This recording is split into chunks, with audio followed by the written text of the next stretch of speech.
Mike Tyson is one of the most gifted boxers in history, and perhaps the most talented heavyweight. My mission is to go and destroy and not to let anything get involved. If you get punched, you get hurt. I refuse to be hurt, knocked down, and knocked out. I can't lose. I refuse to lose. The potential of the Iron Mike was so great that he could dominate the ring for many years. But despite all of his brutality and the aggressiveness he displayed, he was a person who needed very delicate psychological support. When Cus D'Amato and later Kevin Rooney were beside him, Mike was a real machine of knockouts. Move your head. Keep the head down when you come up with the H. Keep your head down. It's coming up. Yeah, I mean, it's not coming up, but starting to come up. You can make it perfect. It's good, but it's not perfect. I don't trust anybody in general. I don't like people to know me at all. And I just recently trust him because the same much I trust him, I guess he trusts me. And he trusts me a lot. So, but no one really knows Mike Tyson. Nobody's really friendly with Mike Tyson. Why? Except Cus D'Amato. Against Hector Mercedes. We're in the Plaza Convention Center, Albany, and this is not going to take too long. We're in round one. Mercedes already in trouble. He is going down. Is he? These big, a pretty impressive professional debut from the man who so nearly went to the Olympics in Los Angeles last year. We're in round one. Well, we didn't get much of it. Like a steam hammer. Giveaway. Oh, the legs have gone. And Alfred, I guess, is right here. He is picking his shots well. He is hurting. One could be over. 23-pound weight advantage, and he put it all there. The Mike Tyson of that period is the Tyson that we know and love. His professional career started in March 1985. By the end of the year, Tyson had fought 15 times and won each of them by KO or TKO. Back then, it was already obvious that in the near future, fans would be able to witness something special. A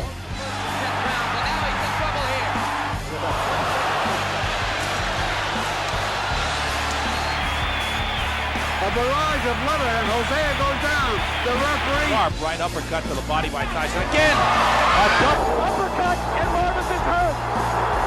Tyson is down. And there was an uppercut. And that's all. It's over. 20 months after his debut, Mike Tyson stepped into the ring against champion Trevor Berbick. The WBC title was at stake. About 8,800 people came to see this truly historic battle called Doomsday by advertisers, including movie stars and numerous celebrities. At age 20, Mike Tyson, because of his victory, became the youngest world champion in boxing history and exceeded Floyd Patterson's record. Only few people know, but one backstage conflict happened that evening.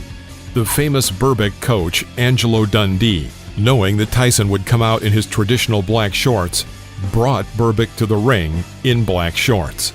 According to the rules of the Nevada Athletic Commission, the challenger had to choose a different color.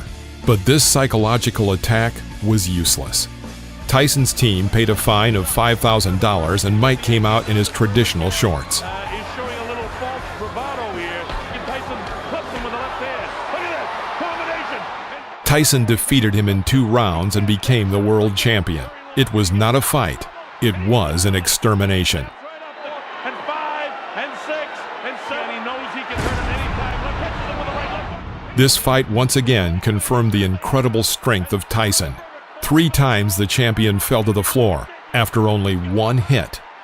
Thus began a new era in world boxing, the era of Iron Mike Tyson. We've got a brand new heavyweight champion of the world. I was coming to destroy and win the heavyweight championship of the world, which I done. And I'd like to dedicate my fight to my great guardian, Cus D'Amato. And I'm sure he's up there and he's looking and he's talking to all the great fighters and saying his boy did it. He's smiling, that's right. Don King immediately organized a fight with James Smith, nicknamed Bone Breaker, for the next WBA belt. Despite the fact that Smith lost his first fight in the professional ring by a technical knockout, he was destined to take his own in the future. He defeated famous Englishman Frank Bruno and knocked out former WBA world champion Mike Weaver. But the climax of his boxing achievements was December 12, 1986, when he defeated Tim Witherspoon and won the championship belt, sending his opponent to the floor 3 times in the first round. Witherspoon's still in trouble. Down he goes again, and now it's over. Now Smith was waiting for a much more serious test. Iron Mike Tyson. Handling me and weakening me, it didn't, because I believe deep inside I'm the best fighter in the world, and when I'm right, no man could beat me. I got an opportunity to find out if the media made Mike Tyson or not. He's a good fighter. I'm taking anything away from him, but I got a chance to prove that hard work and the struggle is the best way to go. In May 1987, they had a duel, which Mike defeated James Smith by decision of the judges.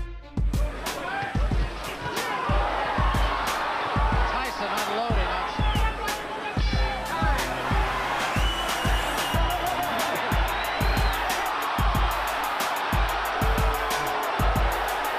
Wasn't as good as Lewis. Speaking of theater, According to the results of the battle, Mike Tyson delivered 317 hits, of which 191 hit their target, accuracy of 60%. Smith's results were 223 hits, 51 on target, accuracy of only 23%. It was the 28th consecutive victory for Mike Tyson, a victory after which he could already show off 2 championship belts. 3 knockdown rule. There is no 3 knockdown rule in this fight.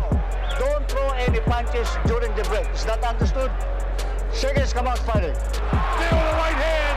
Oh, this is an heap of trouble. He's getting nailed by Tyson. This could be it. Thomas really nailed. Big left hook, big right hand. Down goes Big Left Thomas. I don't know if he can get up from this. Really nailed. The next opponent was Tony Tucker, the IBF title holder. Since the beginning of his career in 1980, and over the next 7 years, Tony Tucker had not known defeat. In April 1987, IBF world champion Michael Spinks refused to defend his title against him and chose instead to fight Jerry Cooney for a higher fee. Tony Tucker had to meet James Buster Douglas in the fight for the vacant IBF title.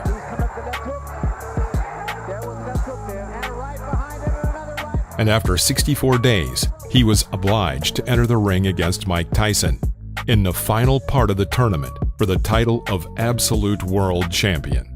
The bookmakers' bets in this fight were 10-1 in favor of Mike Tyson. let's get it on. Come on. Right hand, but he took a right from Tyson, and another big right by Mike Tyson, and particularly for Tucker. The great left hand at the bell by Tyson. No, Ray, I hearken back to your fight with Marvin Hagler, where after the... And there was a big... And he took another rumor about Tyson's, or rather Tucker's right hand, that he had injured his right hand. The fight went the whole distance, and only for the 3rd time in his professional career, Tyson had to give the judges the right to decide the outcome of the battle. The judges were unanimous in their decision to give the victory to Mike Tyson. For the winner by unanimous decision and undisputed heavyweight champion of the world, Iron Mike Tyson. Having lost his fight, Tony Tucker became the shortest-lived champion in history. At the age of 21, in his 31st fight, Mike Tyson becomes the undisputed world boxing champion. The last time this record had been broken was in 1979, when Leon Spinks triumphed over Muhammad Ali. Judging by the interview after the fight, Mike himself was not very pleased that he was unable to bring down his opponent ahead of schedule. Heavyweight champion, are you happy with the way you fought tonight? Not really, because I was trying my best to punch his side, but it just wasn't together today, and he was very intimidating. It was very tough. Was he a better fighter than you thought? It was very hard to tell because he did a great deal of holding. He threw very fast punches. It was true. And he really rocked you in the first round. Yes, he did. He was a very hard puncher. After Mike Tyson combined all 3 heavyweight belts, there arose a challenge to decide who the real champion was. First in line was Michael Spinks, who held the Ring Magazine title. The fight attracted great public interest and was called by promoters once and for all. The winner would leave the ring absolute and unconditional champion. In the summer of 1988, the long-awaited match took place and lasted only 1 round. Mike knocked out his opponent in the first round.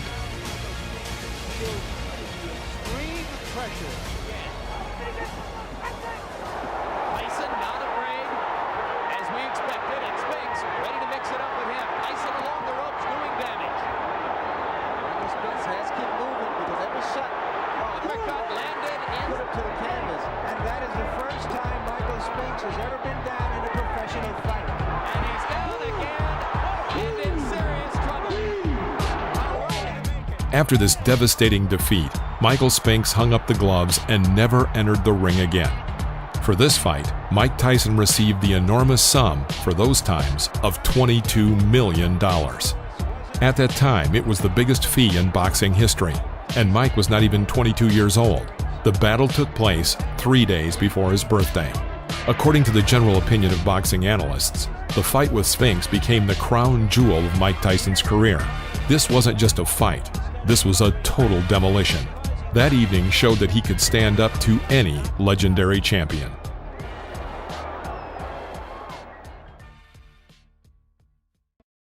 I was going to rip his heart out. I'm the best ever. I'm the most brutal and vicious and most ruthless champion there's ever been. My style is impetuous. My defense is impregnable. And I'm just ferocious. I want your heart. I want to eat his children. Praise be to Allah.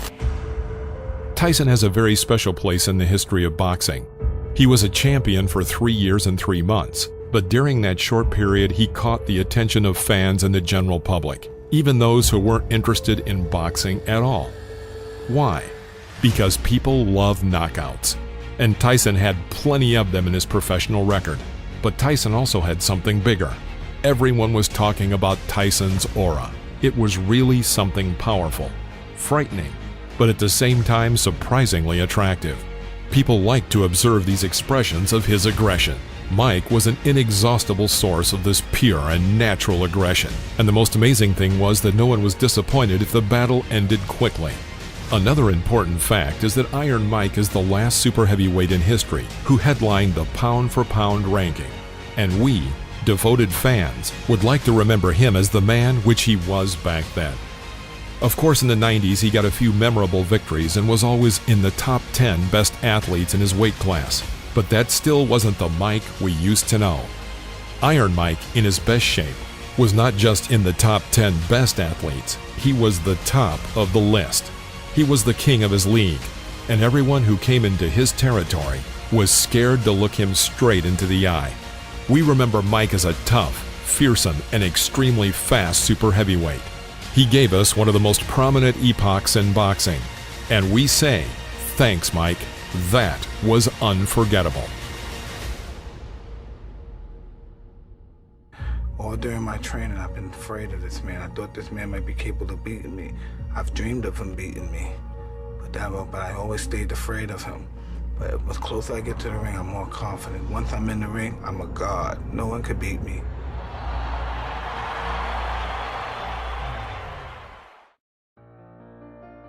However, life prepared for Mike a lot of tests. Defeat in the ring, the emptiness in his soul after betrayal by loved ones, and zeros in his bank accounts after being cheated by managers, divorces, and alcohol. Years later, Tyson was not himself, but he still says that no matter how his fate has changed, he can still take a blow. Judge Mike by his young years, when he fought primarily for the victory. His last fights were for money.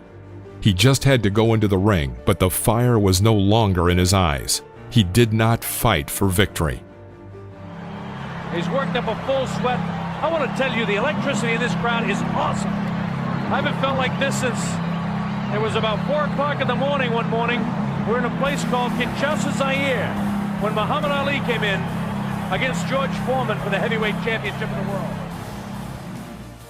There is no doubt that Mike Tyson at the peak of his career was one of the best athletes in the history of boxing. But you can't be on top forever.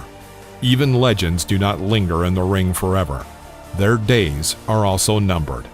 I keep my eyes on him, I keep my eyes on him, I keep my eyes on him. Then once I see a chink in his armor, boom, and one of his eyes may move.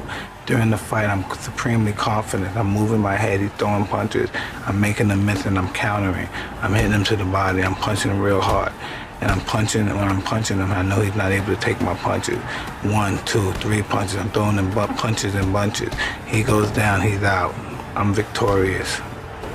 Mike Tyson, greatest fighter that ever lived.